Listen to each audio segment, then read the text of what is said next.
ನಮಸ್ಕಾರ ಸ್ನೇಹಿತರೆ, welcome back to my channel. ಇವತ್ತು ಇನ್ನೊಂದು ಸಿಂಪಲ್ ಆಗಿರುವ ಬಟ್ ಟ್ರಿಕಿ ಆಗಿರುವ ಪ್ರಾಬ್ಲಮ್ನ ನೋಡೋಣ. ಈ ಪ್ರಾಬ್ಲಮ್ ಬಂದು number of zero filled sub arrays. At first ಗ್ಲಾನ್ಸಲ್ಲಿ ನಮಗೆ ಇದು ತುಂಬ ಈಸಿ ಅನ್ಸುತ್ತೆ, because it's all about zeros and arrays ಅಲ್ವಾ. ಬಟ್ ನಮಗೆ ಆ ವರ್ಡ್ ಸಬ್ ಅರೇಸ್ ಅಂತ ನಮಗೆ ಕಾಣಿಸ್ದಾಗೆ ಗೊತ್ತಾಗುತ್ತೆ, ಓಕೆ ಸ್ವಲ್ಪ ಕನ್ಫ್ಯೂಸ್ ಆಗಿದೆ ಅಂತ. But don't worry, step by step break down ಮಾಡೋಣ. ಪ್ರಾಬ್ಲಮಿನ ಲೆವೆಲ್ ಬಂದು ಮೀಡಿಯಮ್ ಆಗಿರುತ್ತೆ. ಮತ್ತು ಇಲ್ಲಿ ಪ್ರಾಬ್ಲಮ್ ಸ್ಟೇಟ್ಮೆಂಟ್ ಏನೆಂದರೆ, you are given an array of integers. ನಾವು ಏನು ಫೈಂಡ್ ಔಟ್ ಮಾಡಬೇಕು ಅಂದರೆ, ಇಲ್ಲಿ ಎಷ್ಟು ಸಬ್ ಅರೇಸ್ ಕಂಪ್ಲೀಟ್ಲಿ ಝೀರೋ ಆಗಿರುತ್ತದೆ ಅಂತ.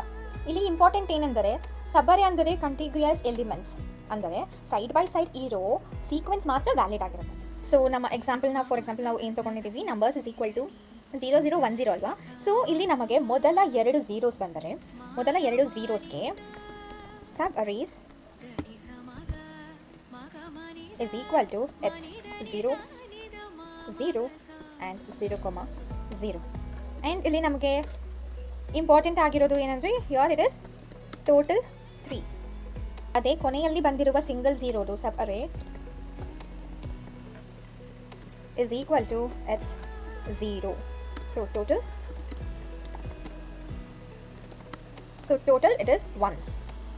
ಸೊ ಇಲ್ಲಿ ಆನ್ಸರ್ ನಮಗೆ ಏನು ಬಂತು, ಆನ್ಸರ್ ಇಸ್ ಈಕ್ವಲ್ ಟು ನಮಗೆ 4 ಬಂತು.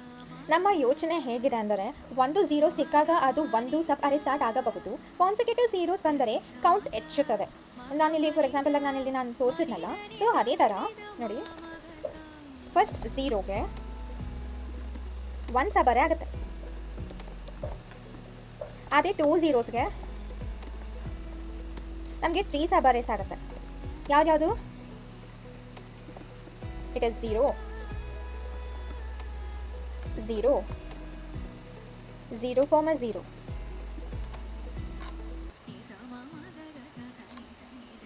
ಅದೇ 3 ಝೀರೋಸ್ಗೆ 6 ಸಬ್ ಅರೇಸ್ ಆಗುತ್ತೆ. ಯಾವ್ದು ಇಟ್ ಇಸ್, ಸೊ ಅದೇ ನಮಗೆ 3 ಝೀರೋಸ್ ಬಂದರೆ ವಿಲ್ ಗೆಟ್ 6 ಸಬ್ ಅರೇಸ್. ಯಾವ್ದು ಅಂದರೆ it's 0 0 0 0 0 and 0 0 0. So this is what happens. ಹೀಗೆ ಮುಂದುವರಿಯುತ್ತದೆ. So if continuous zero length is equal to C ಅಂತ ನಾವು ತೊಗೊಂಡಾಗ ನಮಗೆ ಟೋಟಲ್ ಸಬ್ ಅರೇಸ್, ಆ ಫಾರ್ಮುಲಾ ಏನು ಬರುತ್ತೆ, ಇಲ್ಲಿ ನಾನು ಕೆಳಗಡೆ ರೆಡ್ ಕಲರಲ್ಲಿ ಬರ್ತದೆ ನೋಡಿ. So this is what the formula we are going to use. ಇದು ತುಂಬಾ ಇಂಪಾರ್ಟೆಂಟ್ ಆಗಿರುತ್ತೆ, so please note down. So ನಾವೀಗ ಕೋಡಿಂಗ್ ಪಾರ್ಟ್ ಕಡೆ ನೋಡೋಣ. ಆ್ಯಂಡ್ ನಿಮಗೆ ಈ ಕೋಡ್ ಏನಾದರೂ ನನ್ನ ಗಿಟ್ಹಬಲ್ಲಿ ಬೇಕು ಅಂದರೆ ಜಸ್ಟ್ ಲೆಟ್ ಮಿ ನೋ. ನಾನು ಈ ಕೋಡ್ನೆಲ್ಲ ಕಾಪಿ ಪೇಸ್ಟ್ ಮಾಡಿ ನಾನು ಗಿಟ್ಹಬಲ್ಲಿ ಹಾಕ್ತೀನಿ. ಇಲ್ಲಾಂದರೆ ಯು ಕ್ಯಾನ್ ಜಸ್ಟ್ ವೀಡಿಯೋನ ಪಾಸ್ ಮಾಡಿ you can just type it out. Solution ಕ್ಲಾಸ್ನ ಡಿಫೈನ್ ಮಾಡಿದ್ದೀವಿ. ಆ್ಯಂಡ್ ನಿಮಗೆ ಅರ್ಥ ಆಗಲಿ ಅಂತ I have just mentioned all the comments, ಆಯಿತಾ. ಸೊ ಇಲ್ಲಿ ಸಿ ಅಂದರೆ ಕಾನ್ಸಿಕ್ಯೂಟಿವ್ ಝೀರೋಗಳ ಕೌಂಟ್ ಅದು, ಹಾಗೂ ಆರ್ ಎಸ್ ಅಂದರೆ ಇಟ್ ಇಸ್ ಫೈನಲ್ ರಿಸಲ್ಟ್. ಪ್ರತಿಯೊಂದು ಝೀರೋ ಬಂದಾಗ we are just incrementing C, ಆಮೇಲೆ C plus is equal to 1 ಆ ಥರ ನಾವು ಮಾಡ್ತೀವಿ. ಒಂದು ನಾನ್ ಝೀರೋ ಬಂದಾಗ ನಮ್ಮ ಫಾರ್ಮುಲಾ ನಾನು ನಿಮ್ಗೆ ತೋರಿಸಿದೆ. ಆ ಫಾರ್ಮುಲಾ ರೆಡ್ ಕಲರಲ್ಲಿ ನಾನು ಟೈಪ್ ಮಾಡಿದ್ನಲ್ಲ, ಸೊ ದಟ್ ಇಸ್ ವಾಟ್ ಇದು ನಮ್ಮ ಫಾರ್ಮುಲಾ. ಈ ಫಾರ್ಮುಲಾನ ನಾವು ಅಪ್ಲೈ ಮಾಡಿ ರಿಸಲ್ಟ್ಗೆ ಸೇರಿಸ್ತೀವಿ, ಹಾಗೂ ಕೊನೆಯಲ್ಲಿ ಚೆಕ್ ಮಾಡಿ ಉಳಿದ ಝೀರೋಸ್ ಇದ್ದರೆ ಅದನ್ನು ಸೇರಿಸ್ತೀವಿ. ಸೊ ಇದು ನಮ್ಮ step by step logic.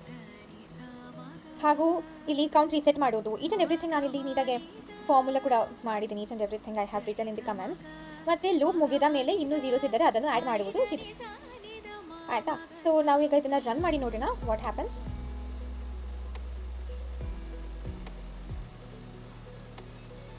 So ಎಲ್ಲ ಟೆಸ್ಟ್ ಕೇಸಸ್ ಕೂಡ ಪಾಸ್ ಆಗಿದೆ. So let's submit it.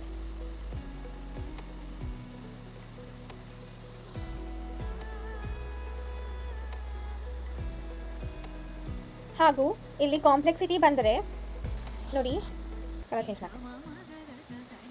So ಇಲ್ಲಿ ಕಾಂಪ್ಲೆಕ್ಸಿಟಿ, ಟೈಮ್ ಕಾಂಪ್ಲೆಕ್ಸಿಟಿ ಬಂದು ಆರ್ಡರ್ ಆಫ್ n, ಏಕೆಂದರೆ ಎಲ್ಲ ಎಲಿಮೆಂಟ್ಸ್ ಒನ್ಸ್ ಮಾತ್ರ ಟ್ರಾವರ್ಸ್ ಮಾಡ್ತೀವಿ. ಸೊ ಸ್ಪೇಸ್ ಕಾಂಪ್ಲೆಕ್ಸಿಟಿ ಮಾತ್ರ ಇಟ್ ಇಸ್ ಆರ್ಡರ್ ಆಫ್ 1, ಯಾಕೆಂದರೆ ಎಕ್ಸ್ಟ್ರಾ ಮೆಮೊರಿ ಬೇಡ ಅಂತ. ನಿಮ್ಗೆ ಅರ್ಥ ಆಗಲಿ ಅಂತ ಅಲ್ಲಿ just type it out here. So ಇದು ಟೈಮ್ ಕಾಂಪ್ಲೆಕ್ಸಿಟಿ, ಹಾಗೂ ಇದು ಸ್ಪೇಸ್ ಕಾಂಪ್ಲೆಕ್ಸಿಟಿ. ಏನು ನೆನ್ಪಿಟ್ಕೊಬೇಕು ಅಂದರೆ, ಇದು ಒಂದು ಸರಳ ಆದರೆ ಇಂಟರ್ವ್ಯೂ ಲೆವೆಲ್ನಲ್ಲಿ ಕೇಳಬಹುದಾದ ಪ್ರಾಬ್ಲಮ್ ಇದು. ಝೀರೋ ಸಬ್ ಅರೇಸ್ ಕೌಂಟ್ ಮಾಡುವಾಗ mathematical formula plus logic combine ಆಗಿ ತುಂಬ ಸ್ಮಾರ್ಟ್ ಸೊಲ್ಯೂಷನ್ ಕೊಡ್ತದೆ. ಸೊ ಇದನ್ನು ನೀವು ಕಾಂಪ್ಲೆಕ್ಸ್ ಆಗಿರೋ ಕೋಡಿಂಗ್ನ ನೀವು ಈಸಿಯಾಗಿ ಅರ್ಥ ಮಾಡ್ಕೊಂಡ್ರೆ, so you can crack every interview. ನಿಮಗೆ ಯಾವ ಇಂಟರ್ವ್ಯೂ ಬರುತ್ತೆ, so you can crack it easily.